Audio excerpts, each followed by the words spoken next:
Como frequentemente analisamos Platão com as ideias, descobriu o mundo... Como frequentemente analisamos Platão com as ideias, descobriu um mundo inteligível com a dimensão incorpórea e metaempírica do ser. Então, toda coisa tem um paradigma metaempírico, que o conforma com um ser determinado. Esse mundo inteligível, incorpóreo, transcende ao sensível, não no sentido de uma absurda separação, e sim no sentido de uma causa metaempírica, isto é, a causa verdadeira, a verdadeira razão de ser do sensível. Concluindo do dualismo de Platão, não é senão o dualismo de quem admite a existência de uma causa sobrasensível, convencido de que o sensível, por causa da sua autocontrariedade, não pode possuir uma razão de ser totalmente de si mesmo.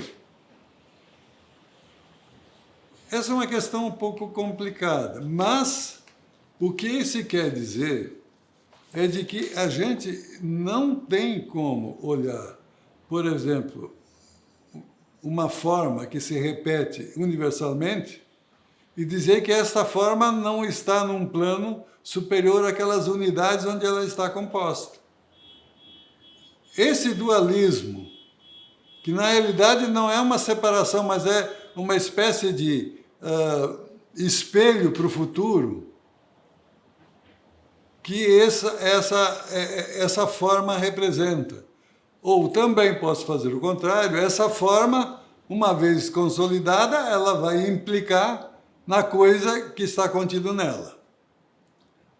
Então, o que nós teríamos que levar em conta, o que diz Lonergan, mas há muitos sistemas metafísicos que revelam como essa necessidade objetiva se poderia conceber. Assim, um monista afirmará a existência de uma única realidade com um conjunto de atributos e modos necessários.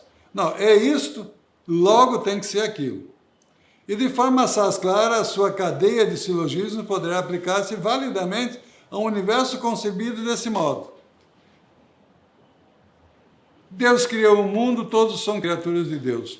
Tudo bem. Se eu acredito que Deus criou o mundo, a consequência é essa. Mas eu posso não acreditar.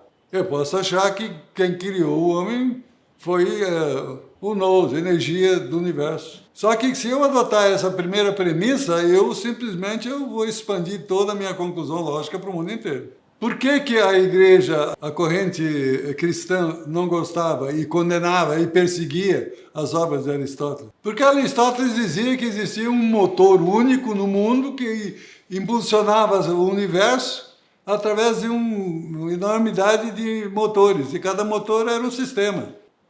E isso fazia com que não se acreditasse que Deus criou o mundo. Por isso, se condenou por mais de 1000 anos as obras de Aristóteles, que passaram a ser admitidas na igreja cristã a partir de Tomás de Aquino, apesar de terem sido estudadas 200, 300 anos antes disso. Na escola de Chartres se conhecia isso juntamente com o período em que Averroes estava trazendo o Aristóteles para a situação dos árabes, essencialmente no sul da atual Espanha. Então, essa é a questão. A gente simplesmente tem uma doutrina que afirma um ser necessário, isto, logo aquilo, e aí se constrói em cima uma doutrina. A aplicação da cadeia logística será mais difícil nesse caso, mas não há razão para regatear acerca do tema. Em terceiro lugar, poderia-se supor que Deus existe necessariamente, mas está moralmente obrigado a criar o melhor de todos os mundos possíveis, e assim, de uma certa forma, poderia assegurar-se o universo para o pensamento dedutivista concreto. Então, se eu acredito nessa situação, eu faço uma dedução dessa afirmação e vou compondo o mundo. Ao contrário, eu posso olhar o mundo Heidegger, viver no mundo e compor essas razões a partir do mundo. Essa é a diferença que nós temos hoje em termos de consolidação de pensamento. O que se tem que levar em conta é que a lógica não pode fechar-se sobre si mesma e se quebra ao encapsular-se a vácuo na formalização. A formalização fecha o sistema. A lógica não é um fundamento absoluto e não tem fundamento absoluto. Trata-se de um instrumento, uma aparelhagem a serviço do componente analítico do pensamento, não de uma máquina infalível capaz de guiar o pensamento. Uma grande lógica revela-se impossível, isto é, uma lógica suficientemente forte para que se possa, no interior dos procedimentos por ela definidos, garantir a segurança total das suas operações. O que nós estamos insistindo nisso? Alguém que assiste essas palestras vai dizer o seguinte, mas chega de lógica. Vamos falar de outra coisa. Nós estamos falando de hermenêutica, vamos ir para frente. Por que eu insisto? Porque a lógica é a base de todo o pensamento atual. O positivismo lógico. Basta eu pensar e tirar desse pensamento uma causa absolutamente necessária, eu posso concluir. Termo renda é absolutamente aberto. Logo, o poder legislativo pode dizer o que é renda. A afirmação do ministro Nelson Jobim num processo em que se discutia a correção monetária. O termo é relativo. E em cima dessa afirmação, o termo é relativo, o Supremo Tribunal, logicamente, construiu uma definição dizendo que a lei disser o que é renda passa a ser renda.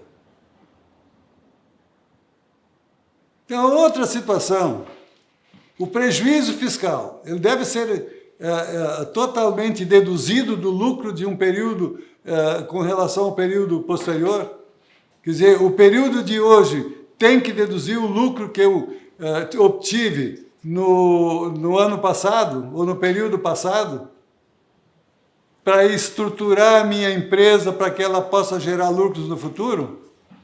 O que é que disse o Supremo?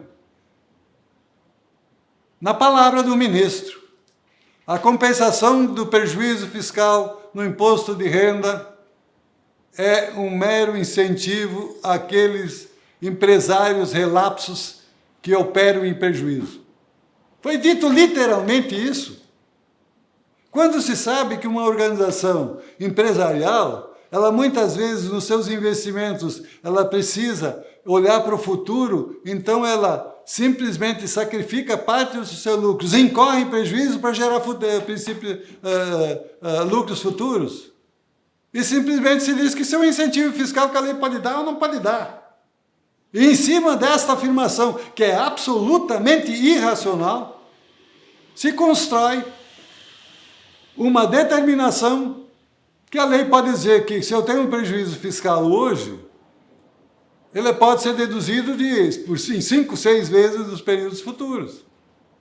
Então, é esta lógica que nós estamos querendo mostrar. Por isso nós sempre voltamos a ela. Nós não podemos, então, olhar para esses arcabouços, essas premissas que são fixadas e delas deduzidas. Eu queria voltar a uma questão que já foi abordada, mas é muito importante. Aquela situação em que se discutia a incidência do imposto de renda, aliás, do ICM, no caso da apuração de uma pré-fixação dos valores da incidência do ICM. Nós temos um sistema de apuração por presunção. Por que essa presunção? O Estado é muito mais fácil presumir que o que vai revender a mercadoria para o consumidor final vai ter um lucro, vamos dizer, de 30% ou 40% sobre o valor da compra que ele fizer. E já a partir desse valor, apurar o ICM antecipadamente e que o que vende, que normalmente é a fábrica, recolhe. Com isso, o Estado evita que ele tenha que fiscalizar praticamente 80% dos contribuintes. Porque os outros 20% já antecipam o imposto que esses 80% devem pagar. Por isso ele diz, olha, se houver uma margem aí de 40% sobre esse produto, 50% sobre aquele, 20% sobre esse, há uma possibilidade do imposto da operação futura estar paga. Só que os contribuintes recorreram e disseram o seguinte, tudo bem, eles podem me cobrar antecipadamente, mas se eu vender, se eu for tributado em R$100 antecipadamente, e eu vender o produto por 90, eu devo ter esse valor do ICM incidente da diferença de 90 para 100 de volta. Porque a minha capacidade contributiva é aquela que eu pôr no preço da mercadoria que eu vendo. O Supremo Tribunal Federal reconheceu, com todas as razões, dizendo o seguinte, que o limite de tributação do ICM é sobre o valor de venda do produto. Não mais. E aí, o que ele disse? Bom, se o contribuinte tem o direito, em face da sua capacidade contributiva controlada pela Constituição, a pagar somente sobre o valor de venda e não sobre o que excede, o Estado terá direito de recolher, de receber todos os valores correspondentes à diferença entre o que foi pago antecipadamente e o valor de venda. Então, se eu sofri uma tributação de, vamos dizer, 80 e vendi por 90, eu tenho que pagar o ICM sobre essa diferença. Bem, mas é o seguinte, eu tenho um contribuinte que tem direitos constitucionais assegurados e tem um regime de tributação específico. O que é que foi feito? Se estendeu o regime de tributação que beneficia a arrecadação do Estado e o controle do Estado, dizendo que esse benefício e que faz com que o contribuinte tenha que pagar o imposto antecipado, passa a conformar o fundamento que o Estado tem direito à diferença entre o valor que foi pago ICM e o valor da venda. E pasme, qual foi o motivo, a causa? O vento que venta aqui, venta lá. Nós já fizemos essa situação.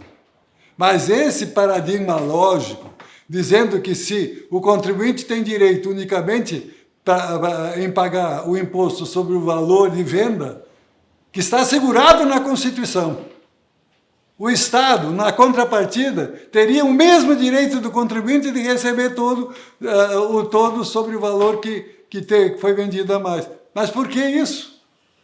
O regime que foi aplicado não é um regime legalmente aplicado e ele tem que ser aplicado estritamente? Não. Abriu-se uma brecha, então, para que o Estado recolhesse um valor que, dentro do regime da presunção do imposto, não é admitido. Quebrou-se um sistema de tributação legalmente estabelecido, inclusive na Constituição, para estender um benefício ao Estado a receber valores que a Constituição não admite que ele receba.